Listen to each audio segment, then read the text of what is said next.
నమస్తే, welcome to wild wolf. నేను మీ జాకిర్ హుసేన్. ఇక మాజీ ఎంపీ విజయసాయి రెడ్డి గారు అయితే రాజకీయాలకు పులి స్టాప్ పెట్టేశారు. అయితే ఈయన భవిష్యత్తు కార్యాచరణ ఏ ఉండబోతుంది, ప్లాన్ ఏంటి, వ్యవసాయం అని ట్విట్టర్లో అప్పటికి పోస్ట్ చేశారు. అయినప్పటికీ చాలామందికి డౌట్గానే ఉందన్నమాట, ఈయన బీజేపీలోకి వెళ్తున్నారా లేకపోతే ఇంకేం చేయబోతున్నారని. సో అయితే దీని గురించి తెలుసుకునే ప్రయత్నం చేద్దాం. ప్రస్తుతం మనతోటి సీనియర్ జర్నలిస్ట్ జగదేవ్ గారు ఉన్నారు. సార్కి వెల్కమ్ చెప్పేద్దాం. Hi sir. హలో అండి. అంటే రాజకీయాలకు స్వస్తి పలికినట్టుగా కనిపిస్తుంది. ఎక్స్వేదికగా తెలిపేశారు, ఆల్రెడీ అనౌన్స్ కూడా చేశారు. అయినప్పటికీ కూడా డౌట్గానే ఉంది చాలామందికి. సో ఏం చెప్తారు సార్ ఈయన భవిష్యత్తు? అయితే మీరు అన్నట్టు ఈయన భవిష్యత్తు ప్రణాళిక ఏంటి అంటే, ఈ మధ్యకాలంలో వైసీపీని వీడుతున్న చాలామంది కూడా ముందు స్తబ్దుగా సైలెంట్గా ఉండిపోతున్నారు.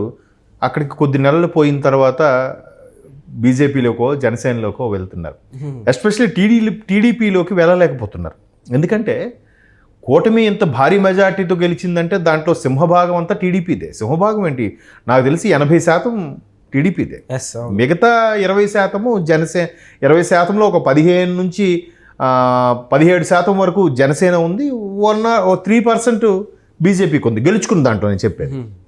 సో ఎంత సింహభాగం ఉన్న టీడీపీకి ఎంత దారుణంగా ప్రతి ఒక్కడు నోరేసుకుని పడిపోయేవాడే. ప్రతి ఒక్కడు చంద్రబాబుని లోకేష్ గారిని విమర్శించేవాళ్ళే, అమ్మాయి బూతులు తిట్టేవారే. అంత దారుణంగా తిట్టిన వాళ్ళు వేరే పార్టీలోకి వెళ్ళగలరా? వెళ్ళారు కదా. ఆప్షన్ ఏముంది? అలాగని జనసేనలో కూడా వెళ్ళారు. ఎందుకంటే పవన్ కళ్యాణ్ కూడా నెక్కచ్చిగా ఉన్నాడు. ఆయన టీడీపీతో అంత ఇదే ఉన్నప్పుడు ఇందులోకి ఎలాగొస్తారు అన్నట్టుగా. ఇంకున్న ఒకే ఒక ఆప్షన్ బీజేపీ. బీజేపీని వాళ్ళు కూడా అంత విమర్శించలేదు, ఎందుకంటే బీజేపీ రాష్ట్రంలో పెద్దగా లేదు కాబట్టి. ఒకవేళ ఉంటే అప్పటికి, ఒకవేళ ఉన్న సెంటర్లో వాళ్ళు ఉంది తొక్క తీసేస్తారని భయంకో దేనికో విమర్శించలే. ఎవరు? మన కొడాల నాన్నగారు లాంటి వాళ్ళు బీభత్సంగా మాట్లాడిన వాళ్ళు కూడా ఏం విమర్శించలే. ఎందుకంటే మేరా సాత్ పవన్ హే అని అన్నాడు ఆయన, ఎవరు? మోదీ గారు ఎన్నికల ముందు. మళ్ళటప్పుడు అదే మోదీ గారి గురించి మన కొడాల నాన్నగారు ఏమైనా మాట్లాడగలిగాడా? మాట్లాడుతూ ఉంచుతారా? లేదు. అది. సో ఇక్కడ విజయసాయి రెడ్డి గారు బయటకు వచ్చినప్పుడు ఎక్స్లో కూడా ఎలా పోస్ట్ చేశారంటే, చంద్రబాబు నాయుడుతో విభేదాలు ఉన్నాయి కానీ శత్రుత్వం లేదు. పవన్ కళ్యాణ్ గారు నాకు చిరకాల మిత్రుడు. ఈవెన్ చంద్రబాబు నాయుడు గారు కూడా తారకరత్న చనిపోయిన స్వర్గీయ తారకరత్న హీరో చనిపోయారు కదా, ఎలక్షన్ క్యాన్వాసింగ్ స్టార్ట్ అయిన రోజు స్ట్రోక్ వచ్చేసి. ఆయన భార్య విజయసాయి రెడ్డి గారికి బంధువు అంట. ఆ బంధుత్వాన్ని ఏదో వాడుకుంటున్నట్టు కనిపిస్తుంది సార్ చాలా చోట్ల. అంటే ఇప్పుడు మీరు అంటున్నది ఇది లాస్ట్ 2 days నుంచి వినిపిస్తున్న మాట. ఎందుకంటే అప్పుడు కూడా విజయసాయి రెడ్డి గారు ఎప్పుడు కూడా ఎక్స్ట్రీమ్ లెవెల్కి వెళ్ళి విమర్శించలేదు. ఆయన చేసిన విమర్శలో నాకు నచ్చింది ఒకే ఒక పదం ఏంటంటే, చాలా ఇది టీడీపీ చంద్రబాబు ఇలాగ అడ్డుపడుతున్నాడు అవన్నీ రాజకీయ పరంగా చేశాడు. కానీ మొన్న నెల్లూరు ఎలక్షన్లో మాత్రం ఈ చంద్రబాబు నాయుడు ఎప్పుడు పోతాడా, ఎప్పుడు చస్తాడా అని ప్రజలు ఎదురు చూస్తున్నారనేది ఒక దారుణమైన మాట మాత్రం అన్నాడు ఆయన. అది అలా అర్థం వచ్చేలాగా ఒక మాట అన్నారు. అయితే ఆయన పార్టీ గురించి కానీ 2011లో 12లో పార్టీ పెట్టిన అప్పటి నుంచి 2019 గవర్నమెంట్ వచ్చే వరకు కూడా చాలా నెంబర్ 2 పొజిషన్లో ఉన్నారు. జగన్మోహన్ రెడ్డి గారితో ఆయన కేసులు ఎదుర్కొన్నాడు, ఆయన జైలు శిక్ష అనుభవించాడు, A2గా ఉన్నాడు. చాలా విషయాలు. ఎంత కీలకమైన వ్యక్తికి అంత ప్రాధాన్యత ఇవ్వలేదు అని అనిపిస్తుంది నాకు. ఎందుకు అనిపిస్తుందంటే, మొన్న మీరు చూస్తే కనుక ఆయనకి ఒక డిప్యూటీ కమిషనర్తో, ఒక లేడీ డిప్యూటీ కమిషనర్ దేవాదాయ శాఖకు సంబంధించిన ఒక ఆవిడతో ఏదో సంబంధం అంటగట్టి వాళ్ళకి పుట్టిన పిల్ల రకరకాలుగా రూమర్సో లేదా వాస్తవాలో సోషల్ మీడియాలో వైరల్ అయ్యాయి. అలా వైరల్ అయినప్పుడు పార్టీ తరపు నుంచి ఖండించినట్టుగా నాకు ఎవరు కనపడలే, ఒక్క అంబటి రాంబాబు గారు తప్ప. మిగతా కీలకమైన వ్యక్తులు కూడా ఎవరు సరిగ్గా ఖండించలే. అంటే మీరు పార్టీ కోసం పనిచేసిన వ్యక్తి ఆయనే ప్రెస్ మీట్ పెట్టుకొని ఏదో నా తాపత్రయపడ్డాడు తప్ప ఆయనకు సపోర్ట్గా ఒక్కరు నిలబడలేదే.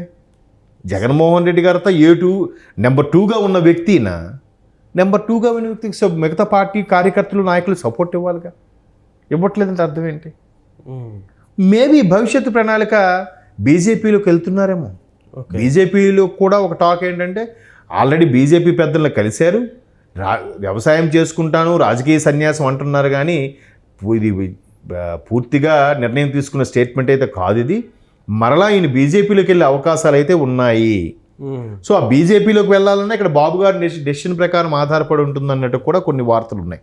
మేబీ బీజేపీ పెద్దలు కలిస్తే చంద్రబాబు నాయుడు గారు యాక్సెప్ట్ చేస్తే మేము తీసుకుంటామని చెప్పారేమో, ఎవరికి తెలుసు. ఇప్పుడు అంతే కదా, ఇప్పుడు మీరు ఉన్నారు ఒక కంపెనీ నుంచి ఇంకో కంపెనీకి వెళ్ళాలంటే ఆ కంపెనీ వాడు మీకు ఈ కంపెనీకి ఫోన్ చేసి అడుగుతాడు, ఎట్లా ఎన్ఓసి అంటారు, నో అబ్జెక్షన్ సర్టిఫికేట్ అని. సో మనోడు బాగానే పనిచేస్తాడా ఏంటి, జాకీర్ ఓకేనా, తీసుకోవచ్చా, ఓకే సార్ తీసుకోవచ్చు అని. మీకు మంచి కాంటాక్ట్ లేదనుకోండి, వద్దబ్బా సరే చేయడు, చేస్తాడు కానీ సెలవులు ఎక్కువ పెడతాడు, ఏదో చెప్తారు కదా. సో అట్లాగా బీజేపీ కూడా ఇట్లా చంద్రబాబు నుంచి ఎన్ఓసి తీసుకొచ్చుకోండి అని చెప్పినట్టు కూడా కొన్ని వార్తలు వస్తున్నాయి. అవును, maybe there is a chance. ఎందుకంటే అది ఒక్కసారి రాజకీయము ఇది, ఎందుకంటే ఆయన ఒక ఆడిటర్ గాను ఒక మంచి పొజిషన్లో ఎగ్జిక్యూటివ్ క్యాడర్లో ఉన్న వ్యక్తి రాజకీయాల్లోకి వచ్చిన తర్వాత చాలా ఆయన మీద కూడా చాలామంది విమర్శలు చేశారు, ఎన్నో అన్నారు, అయినా అవన్నీ తట్టుకొని నిలబడ్డాడుగా.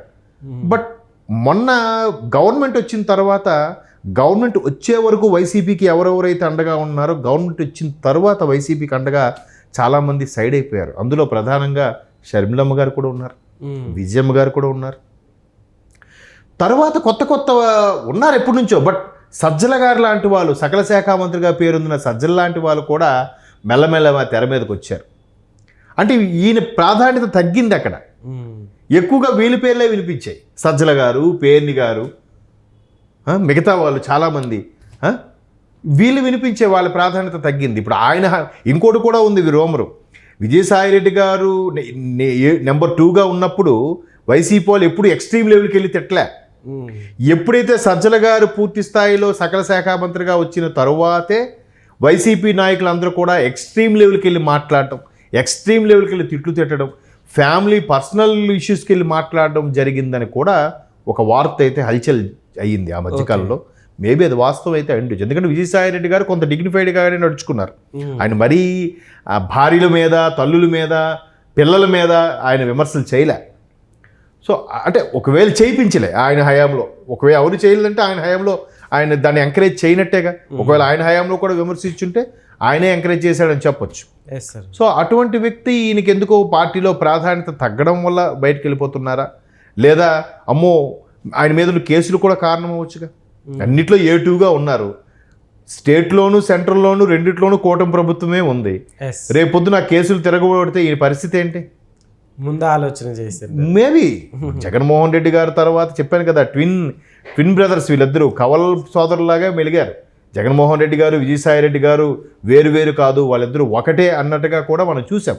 అంటే అంత కీలకమైన పొజిషన్ ఉన్న వ్యక్తి బయటికి వెళ్ళిపోవడం అనేది కొద్దిగా ఇబ్బందికర పరిస్థితులే వైసీపీకి కానీ జగన్మోహన్ రెడ్డి గారికి కానీ. చూడండి చాలా సినిమాల్లో మొన్న ఏదో F2 అనే సినిమాలు చూపిస్తారు, ఆ రాజకీయ నాయకుడు కానీ మంత్రి కానీ ఎమ్మెల్యే ఉండి వాళ్ళ తాలూకా డ్రైవర్ని, పర్సనల్ అసిస్టెంట్ని ఎప్పుడు వాళ్ళు ఎంత ఎదవ పనులు చేసినా వాళ్ళు తీసారంట. ఎందుకు? వీళ్ళు వ్యవహారాలన్నీ వాళ్ళు పిలుస్తాయంట.